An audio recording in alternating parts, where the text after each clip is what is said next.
हमारे रहलू हमरे रहबू केहू और के तारा बारे में सोचे ना दे कि हमार रहलू हमरे रहबू केहू और के तारा बारे में सोचे ना दे।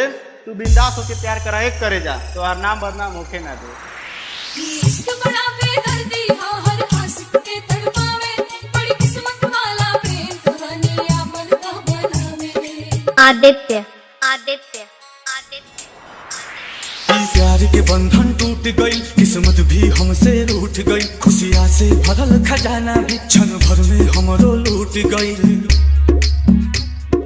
हो प्यार के बंधन टूट गई, किस्मत भी हमसे रूठ गई, खुशियाँ से भरल खजाना भी क्षण भर में हमरो लूट गई।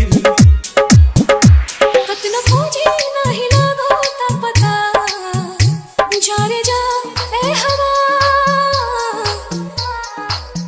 जाने के जाके बता जा रे जा है हवा जान के जाके बता। Aditya Aditya Aditya hitech Honda hitech Honda hi tech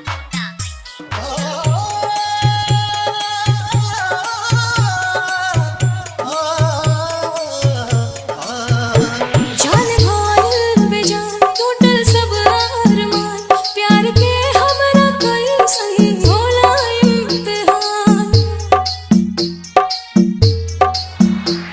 एक पल नहीं दूरी सहल जाता हो, जान के बिना नहीं रहल जाता हो, जान के बिना नहीं रहल जाता हो। नहीं नहीं हमार बखता जा रे जा ए हवा जान के जाके बता। जा रे जा ए हवा जाने के जाके बता।